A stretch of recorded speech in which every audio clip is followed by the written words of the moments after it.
My name is Bio. I'm one of the members of Tats Crew. Where it came about my name was years ago. When I was living in Bronx River Projects, I had a friend who used to write graffiti, and we were in the hallway playing around. Like I used to write Vio, V-I-O. I tried like different names, Bic, B-I-C. And then one day we were like in the stairway of the projects, and he was like, "Yo, why don't you try B-I-O?" So he took a B-I-O tag, and he had like really nice hand style. And when I saw the letters, I was like, "Oh, I like those letters," and sort of just, stuck with the name. I kept practicing it, the B-I-O, and it just became my name. I had to be like late 1979, early 1980. It was like towards the end of '79. I remember we just hanging out in the project hallways, just chilling, bullshit and hanging out, whatever. For me, my style, I think, is just a mix of everything. I don't really stick to one style somewhat. I kind of like, sometimes I'll do simple styles, sometimes I'll try wild styles, block letters, whatever. It depends how I feel. I don't really try to do the same piece all the time. And for me, it's just about fun, playing with the colors, and just, I mean, obviously, I have some style that all my pieces will look similar, or at least done by the same person, but I try not to fit into one particular style. I don't know, I mean, it's just something I enjoy doing, You paint for so many years, you think you will get tired, but every year, new writers come out, you see new stuff, how Nazem, came into the crew, they brought new life, they come with all this energy, and you're like, when you feel you've done and over, and you see these guys just on a mission painting, you're like, you know what, I could still paint too. I want to paint, I enjoy painting. Why do I need to stop? Why do I need, to hold back? So I just, continue painting, and like I said, you see new artists popping out around the world, you get new ideas, and you learn even from the new artists that are popping. Like guys have been painting 5 years. It's not about, I've been painting, say, 30 years, and I can't learn from somebody who's been painting 5 years. I don't think that enters the picture at all, I mean, graph has been, for me, it's just basically been my life for the past 30 years. It's pretty much involved in everything I do. My life, my livelihood is from graph. I do it all the time. Even when I'm not painting, working, I continue to do it, for personal reasons. Originally, it was TAT, and it was Tough Ass Team, or Top Artistic Talent. And the crew was founded by Brim, Mac. The early members were Brim, Mac, Bass, myself. And then, later on, it was Nisa, BG, Maze, Raz, Ken, Sem, Shane 125th, Volcan, with a lot of the early members. I mean, there's more. Always somebody gets left out. But if I left you out, you were there, I mean, it was just, again, it was just an idea. I remember, I think we were in 116th, 117th. Mac used to live over in Harlem, and we were chilling in his building, and Brim was like, "Yo, I got this idea for a crew." And it was like TAT, and back then, you had like 3-letter crews. You had TNT, TMT, you had TLP, you had all these 3-letter T crews, So we were like, we're gonna do TAT. And because it's the first letter of the alphabet, and we were just doing TAT, and that's what it became. Brim and Mac started bombing insides with the crew. Then later on, we came in and started doing more like outside. We started piecing outside. We sort of focused in the beginning on the insides and throw-ups, but then we started to develop and do pieces like, doing cars with colors. And we sort of caught like the end of the blue and silver trains when the MTA started painting them white.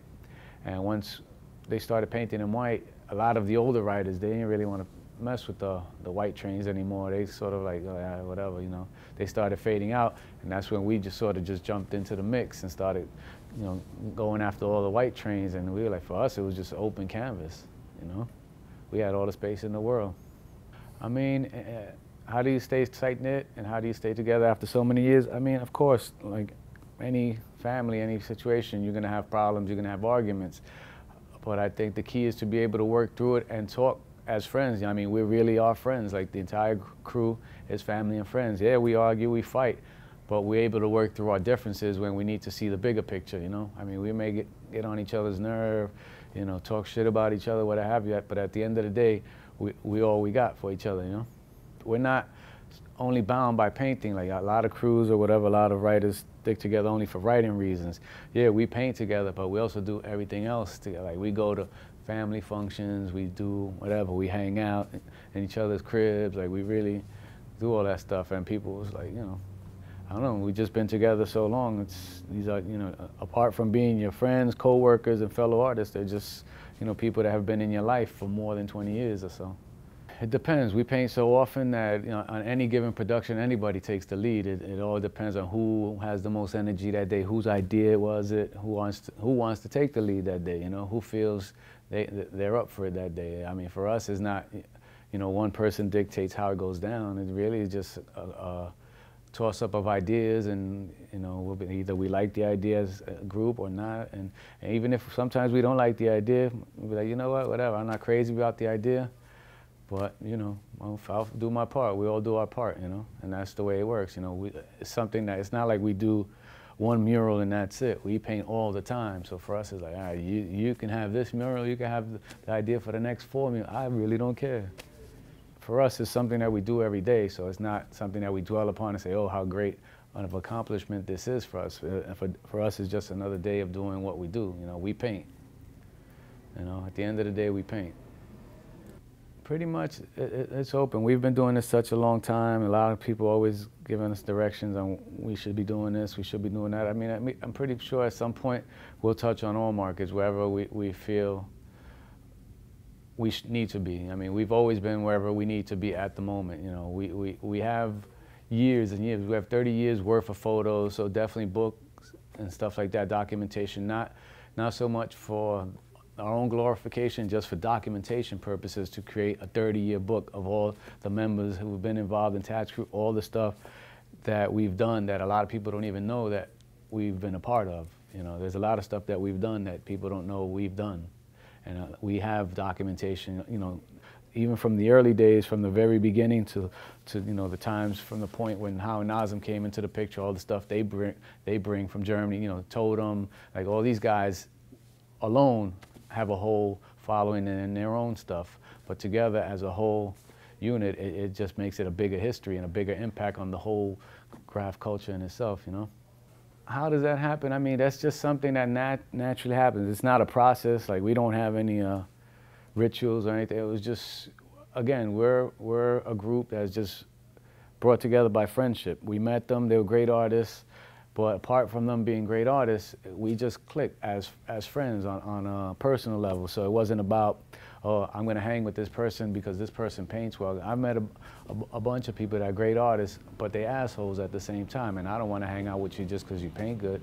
But, you know, so, you know, we met Howie Nazem in '97. They had traveled to New York for the first time, and, you know, we met them, and we just hit it off, you know. They kept visiting back and forth over the next few years, and then I believe in '99, they decided to come to New York and stay here. And, you know, once they were here, you know, me, myself, Nice, and BG, we were painting a lot of stuff, but with the additional help of Howie Nazem, we were able to accomplish so much more, you know. And I think that enables you when you have 5 people instead of 3 or 2, you know, you're able to accomplish so much more because everybody's on that same page. Everybody's sort of driving for that same goal, you know? And you know, at the end, it doesn't benefit one person, it benefits all of us, so.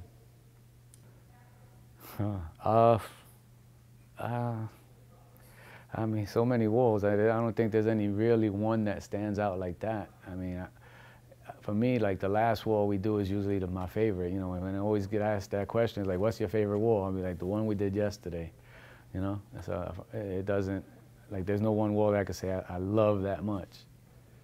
You might be able to say which one is nicest, best wall, or I don't know. Right, like something like that. Okay. You know, you criticize your own work more. Yeah, better question. Like, you have your favorites, you know, and certain people, like, there's certain walls that people have done. They're like, oh, this is one of my favorite walls that you have done. Like, for instance, that's a good point. Nisa did a wall once where he did, like, these body parts. He chopped up these body parts. He did his name in body parts, and that was like, became like a classic wall for him. Like, whoa, Nisa, he just literally killed it on this one, you know?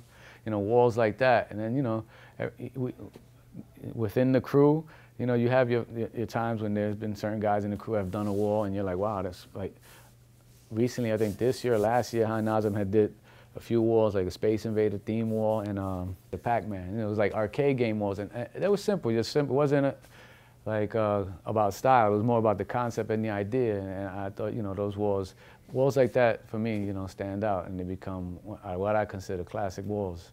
You know, Totem did a wall where he did like his name in flames. When I saw that wall, I was like, killed it. You know, like that's fire.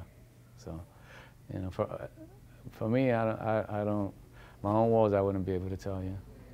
I don't know. I mean, I'm just, like I said, I paint, I enjoy painting, and, you know, and I guess in the years to come, people see what we did. We existed, this was the style we produced at the time, and this is our legacy. This is our artwork. The pictures will speak for themselves, or the images will speak for themselves.